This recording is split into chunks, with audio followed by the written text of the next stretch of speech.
ہمارے خداوند یسوع کی انجیل مقدس لوکا کے مطابق اس کا دوسرا باب 36 سے 40 آیات تک۔ ان دنوں میں عاشیر کے قبیلے میں سے حنا بنت فنوئیل ایک نبیہ تھی۔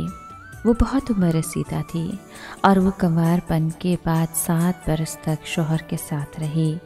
اب وہ بیوہ 84 برس کی تھی اور ہیکل سے جدا نہ ہوتی تھی، بلکہ روزوں اور نمازوں کے ساتھ رات دن بندگی کرتی رہتی تھی۔ اور اس نے بھی اسی گھڑی پاس آ کر خداوند کی حمد کی اور اس کی بابت ان سب سے باتیں کی جو یروشلم کی رہائی کے منتظر تھے۔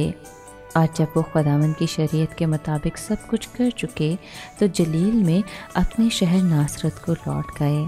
اور وہ بچہ بڑھتا اور مضبوط ہوتا گیا اور حکمت سے معمور تھا اور خدا کا فضل اس پر تھا۔ پاک کلام کے پڑھے اور سنے جانے پر خداوند کی برکت ہو، خدا کا شکر ہو۔ عزیز دوستو، شمعون کی گفتگو کے بعد بزرگ نبیہ بنام حنا بھی آگے بڑھ کر خداوند کی حمد کرنے لگتی ہے۔ حنا وہ پہلی خاتون تھی جو مسیح کی ولادت کے بعد اس پر ایمان لائی۔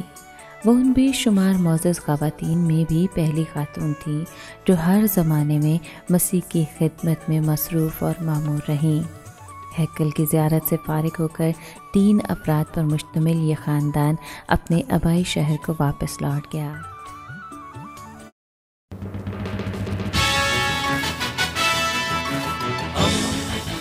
دوستی کا پیغمبر ریڈیو ویریتاس ایشیا۔